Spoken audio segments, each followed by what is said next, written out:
सदाशिव समारंभा शंकराचार्य मध्यमा अस्मदाचार्य पर्यन्ताम् वंदे गुरु परंपराम्। ओ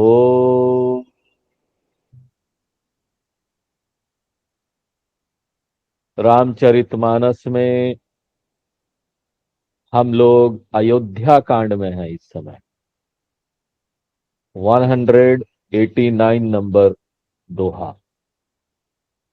और यहां पर प्रसंग चल रहा है भरत जी का। जब भरत जी को पता चलता है राम जी वनवास चले गए और ये सब, उनको बड़ा मन में हीन भावना आता है, गिल्टी फीलिंग होती है कि ये उनके नाम पर सब कुछ हुआ। ये उनको अच्छा नहीं लगता। सभा में सब लोग समझाते हैं, गुरु भी समझाते हैं, लेकिन उनको लगता है कहीं कुछ कमी है। मेरे नाम से ये गलत काम हुआ और उसमें मैं भी कहीं ना कहीं जिम्मेदार हूं। इसलिए उनके मन में आता है कि जब तक मैं प्रभु राम जी से नहीं मिलूंगा, मेरा जो ये मन का कुड़कुड़ है, जो दुख है ना, वो नहीं जानेगा। हाँ, हम भी जब तक भगवान से नहीं मिलते हैं तो दुख तो चलता ही रहता है ना। अल्टीमेट सॉल्यूशन तो एक ही है, एक हो जाओ उस ईश्वर से। ये बात को समझ लो कि सब कुछ राम है यहाँ। या राम में सब जग जान। हम्म। तो जब तक हम उस तरफ नहीं जाएंगे, जब तक हम उनकी तरफ नहीं मुड़ेंगे, जब तक हम भगवान की तरफ नहीं मुड़ेंगे, धर्म में भगवान बोल लो, भगवान की तरफ मुड़ेंगे, उनकी भक्ति करेंगे। परमार्थ में बोल लो, जब तक हम आत्मा या ब्रह्म को नहीं जानेंगे, दुख जाने वाला नहीं है। तो ये चले, बोले चलो पहले राम जी के पास। सब बड़े खुश हुए, चलो अयोध्या वासी, वाह वाह, भगवान से मिलेंगे, किसको खुशी नहीं होगी। भगवान से मिलने जाना है, किसको खुशी नहीं होगी भाई। चलो, सब लोग चल पड़े।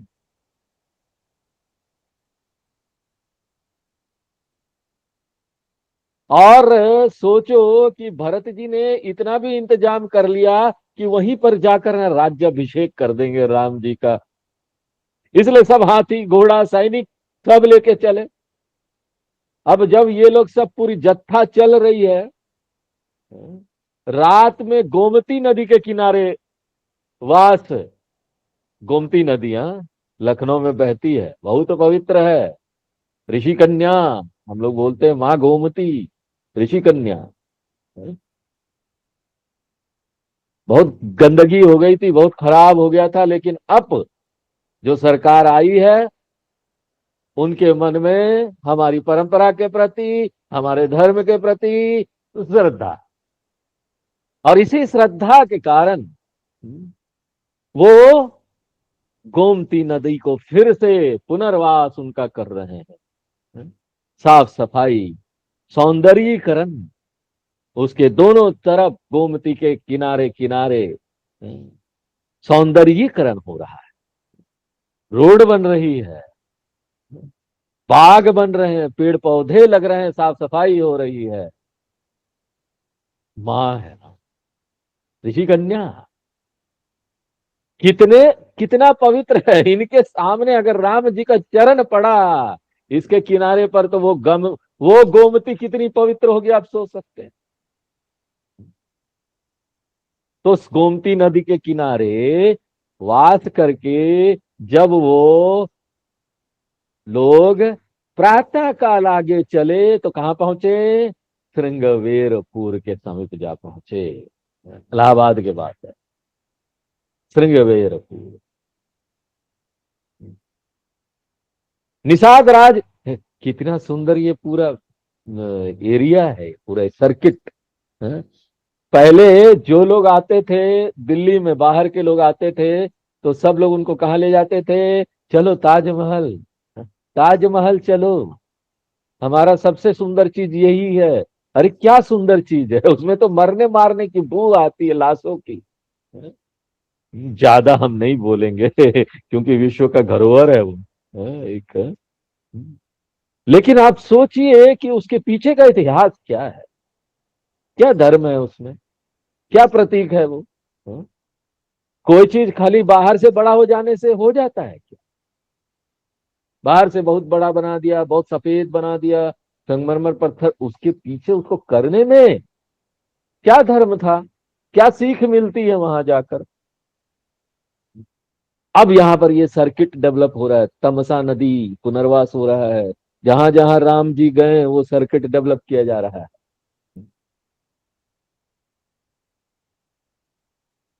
धर्म रहेगा तो समाज बचे, समाज जुड़े रहेगा, परिवार जुड़ा रहेगा, देश जुड़ा रहेगा, देश मजबूत रहेगा, दुनिया का सामना कर सकता है देश।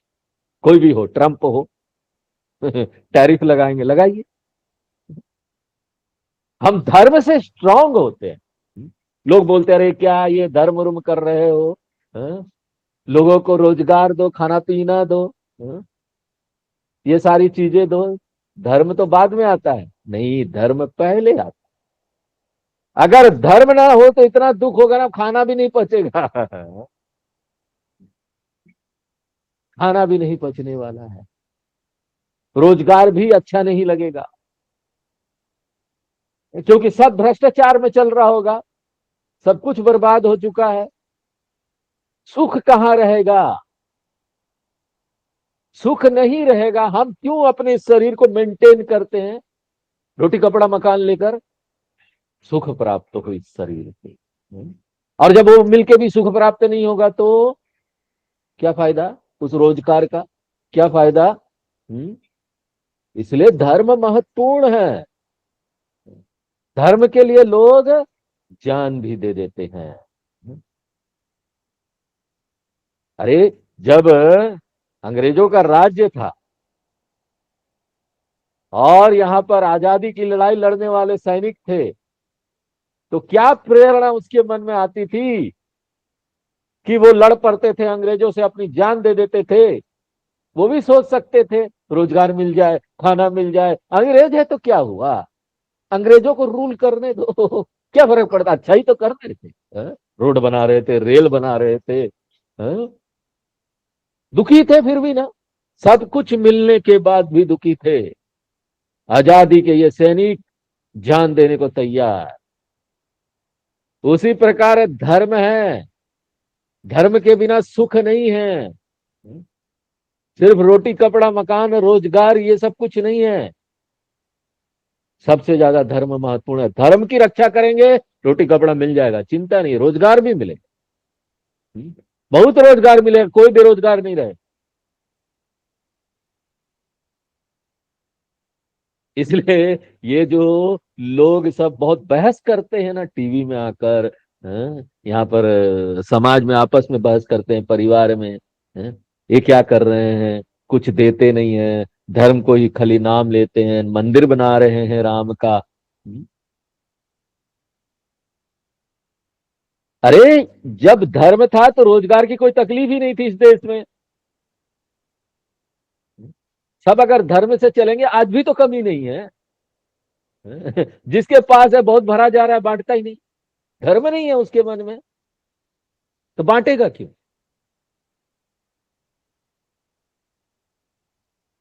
ज्यादा से ज्यादा लोग बड़ी बड़ी फैक्ट्रियां लगाते हैं, करोड़ों करोड़ों रुपया कमा रहे हैं, और उसके बाद अपने जो एम्प्लॉय है उसको पैसा सैलरी ठीक से नहीं देंगे। कुछ एक लोग हैं जो इस धर्म को पहचान लेते हैं। अभी हमको एक खबर आई थी, अभी कुछ दिन पहले, कुछ साल से, एक साल पहले, 2 साल पहले, दीपावली में सूरत में कोई इंडस्ट्रियलिस्ट है, हम्म, वो हर साल बोनस देता है दीपावली में अपने एम्प्लॉयज को, किसी को घर दे देता है, किसी को गाड़ी दे देता है। सोचो, अपने प्रॉफिट से निकालता, डायमंड का व्यापारी। और उसी ने राम मंदिर के लिए भी बहुत चंदा दिया बनने के लिए। जिसके मन में धर्म आ जाए ना, इन बड़े बड़े लोगों के मन में अगर धर्म आ जाए ना, तो कोई यहाँ भूखा ना रहे, रोजगार की तकलीफ किसी को ना हो, संसाधन बहुत है। बात यह है ना कि किसी के पास ज्यादा है, किसी के पास कम हो गया, तो कहां से होगा, बांटना सही नहीं हो रहा, संसाधन तो है, सबके लिए रोटी कपड़ा मकान सब कुछ है यहाँ पर। लेकिन संतुष्टि कहाँ है? धर्म नहीं हो तो संतुष्टि ना हो, असंतुष्टि ना हो, लोभ के कारण अपना ही घर भरते जा रहे हैं। खूब भरो, खूब भरो, भरते जाओ, दो मत। इसी कारण से ये समस्या बन पड़ी है, रोजगार नहीं मिलता।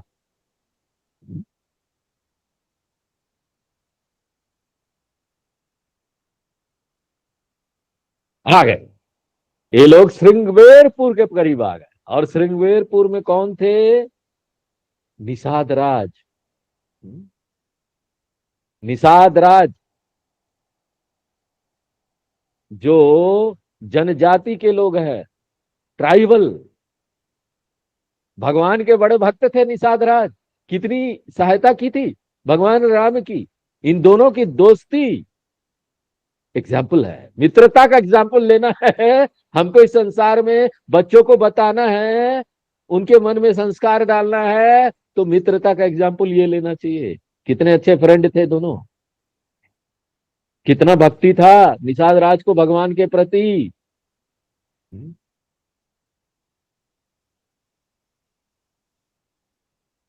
श्रृंगेरपुर में बहुत बड़ा पार्क बनाया है, उसमें बहुत बड़ी मूर्ति बनाई निषाद राज की और राम, भगवान राम की। इंटरनेट पर आप देख सकते हैं। और निषाद राज, भगवान राम निषाद राज के गले मिल रहे हैं, इतना सुंदर है, क्या दृश्य। भगवान का निषाद राज के प्रति प्रेम इतना था, और निषाद राज का भगवान के प्रति इतना प्रेम था, अपने जान तक देने को तैयार थे। देखा भरत जी आ रहे हैं हाथी घोड़ा के साथ। हैं? निषाद राज के जो दूत थे दौड़ के गए, निषाद राज को समाचार दिया भरत जी आ रहे हैं, हाथी घोड़ा पूरी सेना लेकर चले हैं। ये समाचार सुनकर निषाद राज दुखी होकर मन में विचार करने लगे, ये क्या हो गया? हैं? भरत जी को संतुष्टि नहीं है क्या? अभी भी संतुष्टि नहीं हुई? देखो, निषाद जब से भगवान राम को वन में छोड़कर आया था ना, तो भगवान के प्रति प्रेम के कारण वो दुखी रहता था। जो भगवान का संग में आ गया ना, वो तो कभी भगवान से विलग हो ही नहीं सकता। कैसे हो? प्रेम से भरे हुए, हैं? ऐसे प्रेम स्वरूप ईश्वर हमारे सामने आ जाए तो हम भी तो प्रेम से भर जाएंगे। हैं? और जब उसने सुना कि भरत जी सेना लेकर आ रहे हैं, हैं? तो अब वो था तमोगुणी भी। हैं? निषाद राज ज्यादा विवेक नहीं किया। जो लोग विवेक नहीं करते हैं ना ज्यादा, किसी की बात पर सुन लेते हैं, अरे सुन लिया, ऐसा हो गया, गुस्सा हो जाता, प्रतिक्रिया दे देते हैं। हैं? ये पॉलिटिक्स होती है, समाज में, व्यवहार में, परिवार में, ऑफिस में। Office politics, family politics, religion में भी होती है, धर्म में। आश्रम पॉलिटिक्स। तो उसमें एक दूसरे का जाके कान भरेंगे तो।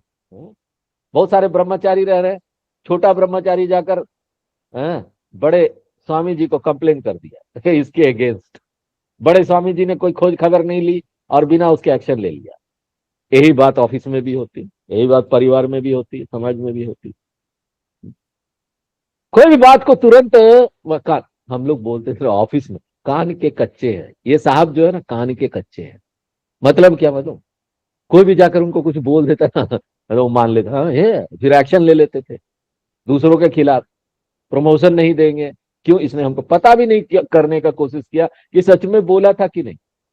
अब निषाद राज के दूत दौड़ दौड़ के आए, बोल दिया इनको, निषाद राज को, हाँ देखो भरत जी आ रहे इतना सेना लेकर। निषाद राज ने भी मान लिया, हाँ भरत जी आ रहे हैं, जरूर लड़ाई करने के लिए आ रहे हैं। सेना लेकर आ रहे, तो ये जो था व्यक्ति विवेक किया नहीं, भरत जी की महिमा नहीं समझ पाया। दूसरा क्या था ना, थोड़ा दुख में भी था ना, व्यक्ति जब दुख में होता है ना, हाँ, राम भगवान से बिछड़ने के दुख में एक भक्त जो होता है ना, उसका विवेक चलता नहीं है उस समय, काम नहीं करता, ठीक से विचार ही नहीं कर पा रहा। और मानसिक स्थिति उस समय ऐसी होती है कि जब विवेक बुद्धि नहीं चल रहा है, मन हावी जब हो जाता है, तो मन में इतना संवेग होता है, इतनी प्रतिक्रिया चल रही है, गड़गड़ गड़गड़ गड़गड़ गड़गड़ गड़, हैं? दूसरा कोई बात समझ में नहीं आता, भावनात्मक रूप से मन पूरे शरीर का कंट्रोल ले ले, बुद्धि बैकग्राउंड में चले जाती। अब बुद्धि जब बैकग्राउंड में चले गई तो व्यक्ति का जो विचार है वो गड़बड़ चलने लगेगा।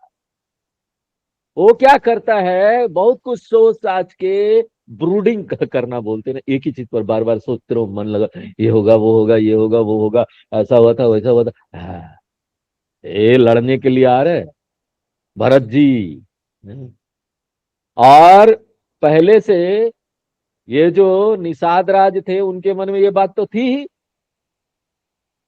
कि भगवान के वनवास जाने का कारण भरत जी है, उनको दोषी मान लेता है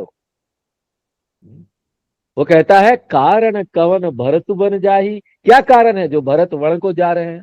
उनके मन में जरूर कोई कपट भाव अवश्य है,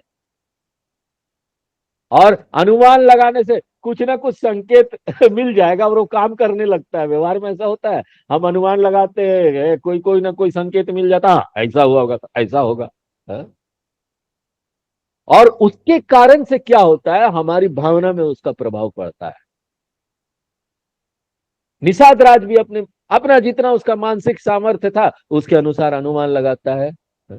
जो उसने सोच विचार कर रखा था, एक धारणा बना रखी थी, देखो गलत धारणा सब बना रखी थी ना, भरत जी जिम्मेदार हैं राम जी का वनवास जाने के लिए, ये बहुत भयंकर गलत धारणा है। दूसरा, जो दूत बोल रहा सही बोल रहा, छानबीन नहीं करना है, ये सारा चीज मिलके जब उसके मन में आया तो निष्कर्ष क्या निकाला, भरत जी लड़ने आ रहे हैं। वो सोचता है यदि भरत के मन में कुटिलता ना होती तो वो सेना को साथ में लेकर क्यों आते। हम्म? और देखो यहां निषाद के दूत की भी गलती रही कि उसने हाथी घोड़ा देखा दूर से और उनको लगा कि भरत जी की सेना आ रही है।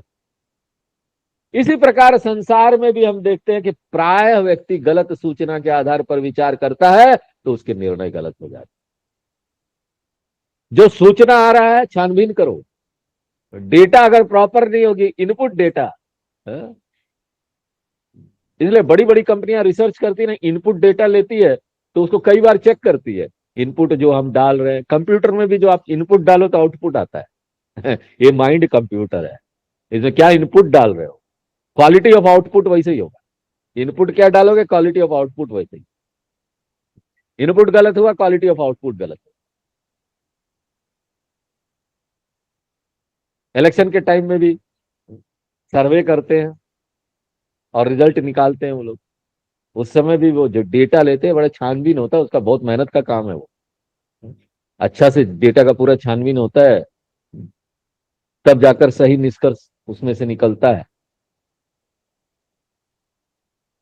तो यहां पर वो तो जो उनके मन में था, अपनी गलत सूचना जो भी मिलती है उसके आधार पर उन्होंने ये निष्कर्ष निकाल लिया। आगे क्या होता है, जान ही सानुज राम ही मारी। यहां पर निषाद सोच रहा है कि भरत जी सेना लेकर इसलिए आ रहे हैं कि छोटे भाई लक्ष्मण जी सहित श्री राम जी को मार करके अयोध्या में निष्कंटक राज करना चाहते हैं। देखो क्या सोच है, ये भी एक सोच है।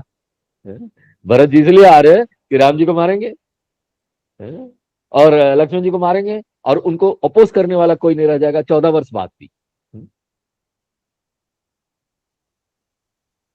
और वो सोचने लगे, अरे देखो कैसा बेवकूफ है, राजनीति भी नहीं आती उनको। ऐसे भरत को तो राजनीति भी नहीं आती। पहले तो उनको कलंक ही लगा था, कलंक था कि इनके कारण से राम जी वनवास चले गए। अब तो ये युद्ध करने आ रहे हैं और युद्ध करके तो भरत मारे ही जाएंगे। इसका कारण यह है कि चाहे जितने भी सुर हो या असुर हो, बड़े सूरवीर हो, परंतु राम ही समर न जीत नहीं हारा। दुनिया इकट्ठा हो जाए, दुनिया के सुर असुर इकट्ठा हो जाए, पर भगवान राम को युद्ध में नहीं जीत सकते। राम ही समर न जीत निहारा। हमारे भगवान राम से कोई नहीं जीत सकता, ये दुनिया का कोई शक्ति नहीं जीत सकता। ऐसे जितेंद्रिय।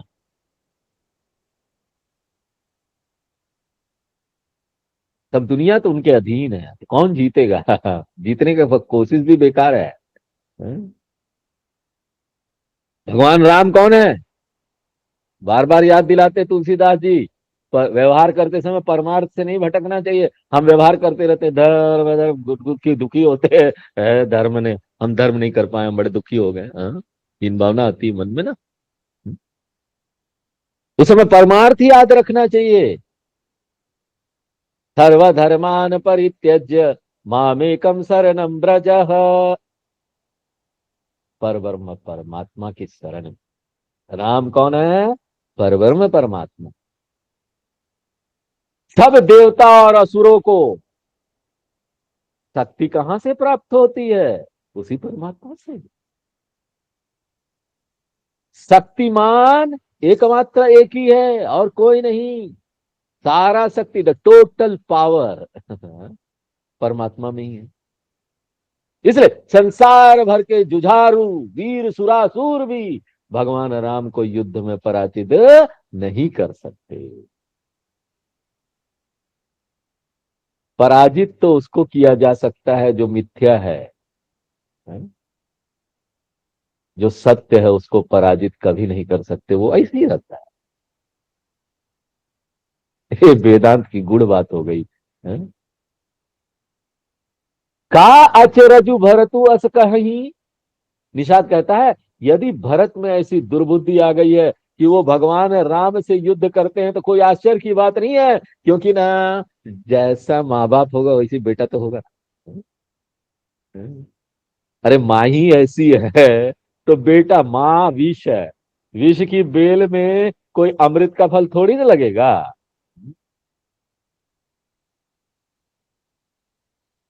कई कई कुटिलता भरी पड़ी है उसमें, और वो कुटिलता वाली कुटिल कई कई का वो संतान है, तो वो भी तो कुटिल ही होगा ना। शास्त्र इस बात को स्वीकार करता है कि व्यक्ति के ऊपर ना तीन बातों का प्रभाव पड़ता है। पहली बात, जीव के पूर्व जन्मों के कर्मों के अनुसार बनी जो वासनाएं हैं वो बहुत प्रभाव डालती है। तो दूसरी बात, साथ साथ में उसका वंश क्या है, कुल कैसा है, माँ बाप कैसे हैं, वो भी व्यक्ति के व्यक्तित्व पर प्रभाव डालता है। और तीसरा क्या है? वातावरण। वातावरण कैसा है, ये तीन चीज व्यक्ति को बनाती और बिगाड़ती है। ये तीनों हमको देखना चाहिए, वे व्यक्ति व्यवहार कर रहा है, कैसा कर रहा है, कैसा नहीं कर रहा है, कैसा करेगा।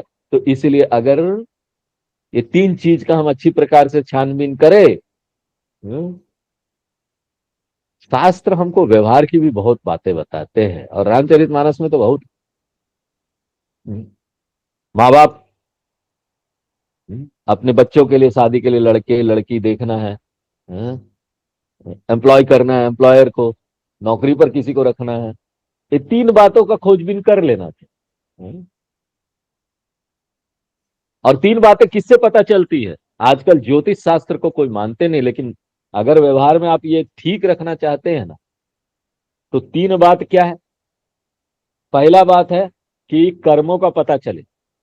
कर्मों का पता, संकेत उसके जन्मपत्री से। जन्मपत्री, अब लोग हंसेंगे ये बात सुन, लोगों को विश्वास नहीं रहा। ये साइंस है, ये विज्ञान है, लेकिन इस विज्ञान पर लोगों का विश्वास नहीं रहा। जन्म पत्री से कर्मों का पता चलता है, उसके गुण कैसे हैं। इसलिए विवाह में हम लोग गुण मिलाते हैं, वो एक चीज है, तीन चीज जो हम बताए ना, उसमें से ये एक चीज देखना हो गया। जन्म पत्री से वो पता चल जाता है। माँ बाप का थोड़ा व्यवहार समाज में पता करो, माँ बाप का कैसा व्यवहार है लोगों के साथ, उससे पता चल जाता है। और किस वातावरण में वो पता पड़ा है, वो पता कर लो, तो आपके बेटी के लिए वर अच्छा मिल जाएगा।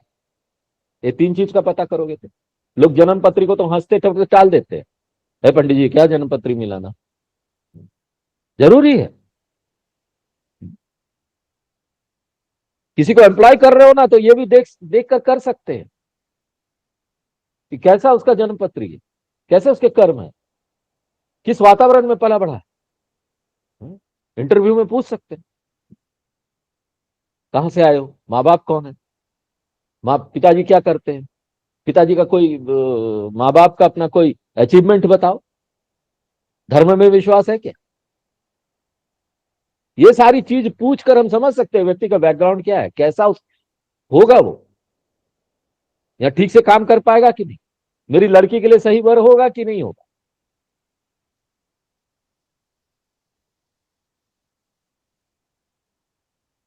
अस विचारी गुह्य ज्ञाति सन, कहे वो सजग सब हो।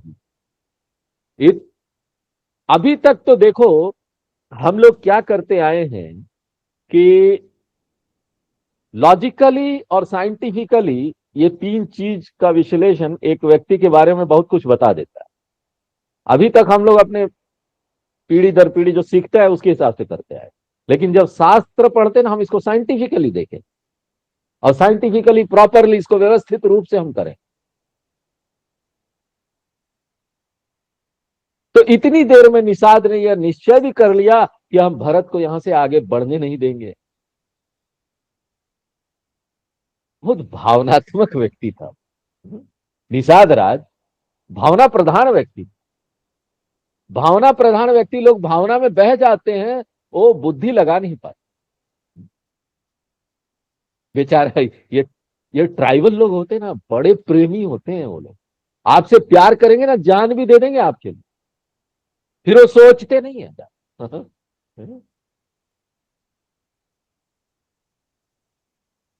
कौन आ रहा है, अच्छा मेरे राम जी को मारने आ रहा है, छोड़ूंगा नहीं। और वो सोच लेता है ये तो भगवान राम की सेवा होगी, मैं सेवा कर रहा हूं, इसलिए अपने जाति के सभी लोगों को बुलाकर बोलता है सब लोग सावधान हो जाओ, हाँ? जो भी किनारे नाव है नाव को पलट दो, पतवार को नाव के भीतर रख दो, जिससे भरत जी की जो सेना है नदी न पार कर पाए। की जाऊ घाटा रोहू, सब लोग इकट्ठे होकर खड़े हो जाओ और किसी को घाट की तरफ मत जाने देना, मत जाने दो किसी को घाट की तरफ। देखो बीच बीच में हम लोगों को वेदांत भी याद कर, हाँ? वेदांत में रस्सी और सर्प का उदाहरण दिया जाता है। एक साधारण रस्सी में भी जब एक व्यक्ति की सर्प बुद्धि हो जाती है तो व्यक्ति अपनी मानसिक कल्पना के कारण भयभीत और व्याकुल हो जाता है, दुनिया से भय खाता है, हाँ? अज्ञान के कारण। क्यों, सत्य देख रहे हैं, सर्प है जबकि है रस्सी। इसी प्रकार निषाद राज भी यही सोच लेता है, रस्सी को सर्प मान लेता है। अब देखो निषाद की मलिन बुद्धि भरत जैसे भगवान के परम भक्त को भगवान का विरोधी मान लेता है, इसलिए दुखी और अशांत हो जाता है। इसी प्रकार हम संसार में सांप है सांप है सांप है कुछ नहीं, समस्या का कारण अज्ञान है, हम नहीं जानते कि यह संसार असत्य है, मिथ्या है, इसी कारण से तो सांप है सांप है सांप है डरते रहते हैं। मिथ्या चीजों में मोह में पड़कर मिथ्या चीजों को सत्य मानकर डरते रहते हैं, भय खाते रहते हैं। मिथ्या चीजों के साथ व्यवहार भी मिथ्या ही होना चाहिए, तब जाकर हमारा जीवन यहां सुधरेगा। लेकिन उसे पहले समझे तो कि ये मिथ्या है, वही नहीं पता। इसी दृष्टि से निषाद अपने अंडर, उनके अंडर जो कर्मचारी लोग थे उन सबको बोलता है आ जाओ सब लोग इकट्ठे हो जाओ, रोको घाटा, घाटों को रोक लो। माने भरत जी नदी न पार कर, उनको नदी नहीं पार करनी। ठाट हूं सकल मरई के ठाठा, तैयार हो जाओ मरने के लिए। प्रेमी लोग होते हैं, ट्राइबल जो होते हैं ना वो बड़े प्रेमी लोग होते हैं। आप गांव गांव में जाएंगे, झारखंड के गांव में, यहाँ पर तो ट्राइबल कम है लेकिन झारखंड में बहुत ज्यादा है ट्राइबल। वहां गांव गांव में जाएंगे ना बड़े अच्छे हैं। और गांव में जाएंगे ना आपके इतना खातिर करेंगे आप सोचिए मत, हाँ? और दो चार बार जाएंगे तो बड़ी दोस्ती हो जाएगी।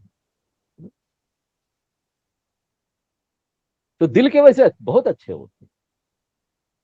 तो तैयार हो जाओ मरने के लिए, आपके लिए मरने के लिए भी तैयार हो जाओ, मरने के लिए तैयार हो गए राम के लिए। मैं भरत से सामने से युद्ध करूंगा और जीते जी उन्हें गंगा पार उतरने नहीं दूंगा। देखो, युद्ध भी दो प्रकार के होते हैं। युद्ध करना है ना, करो। ये संसार भिड़ने वाला है। हैं? व्यवहार तो नहीं कहीं थोड़ा मोड़ा, अब जितना भी व्यवहार कम करो, बिना व्यवहार के तो नहीं चलेगा ना। एकदम से हाथ पांव ऐसे करके तो नहीं बैठ सकते, खाना भी खाना है, बाकी सब काम भी करना है, नहाना भी है, अपने आप को ठीक रखना है, फिर दूसरे लोग भी आएंगे। कपड़ा खरीदो तो मार्केट जाना पड़ेगा। किसी का सहायता भी लेना पड़ेगा, जिसका सहायता ले रहे हो मान लो उसने धोखेबाजी कर दी, थाना पुलिस हो गया, वहां लड़ना भी पड़ेगा। हाँ? तो व्यवहार और संसार जो है ना भिड़ने वाली चीज है। लेकिन बात यह ना, हम भिड़ किस लिए रहे हैं? धर्म के लिए या अधर्म के लिए? दो चीज है। धर्म के लिए और अधर्म के लिए। अगर हम धर्म के लिए लड़ेंगे तो हमको इतनी शक्ति मिलेगी ना, फिर भिड़ना भिड़ना नहीं, नाटक रह जाएगा। और अधर्म के लिए लड़ेंगे तो लड़ नहीं पाएंगे, बहुत कमजोर रहेंगे हम, और दुखी रहेंगे, तनाव में रहेंगे। अभी क्या होगा, कल क्या होगा, ये सोचते रहेंगे। भगवान के लिए लड़ रहा था ये, धर्म के लिए लड़ रहा था, इसलिए मन में एक बात भी नहीं आई कि मरेंगे, मरेंगे तो मरेंगे।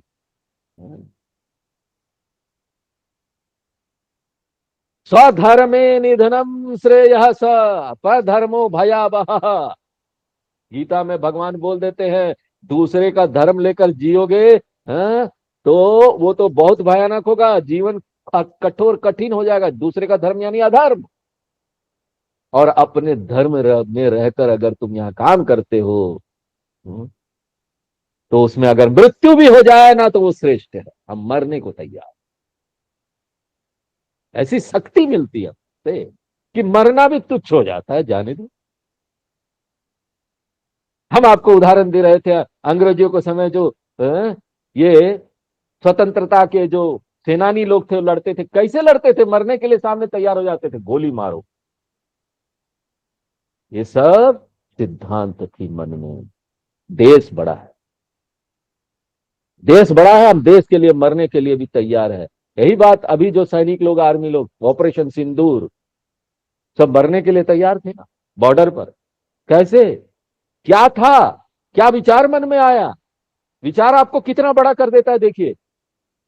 धर्म का विचार हो, नैतिक विचार हो, अनैतिक हो तो आप गिर जाएंगे नीचे।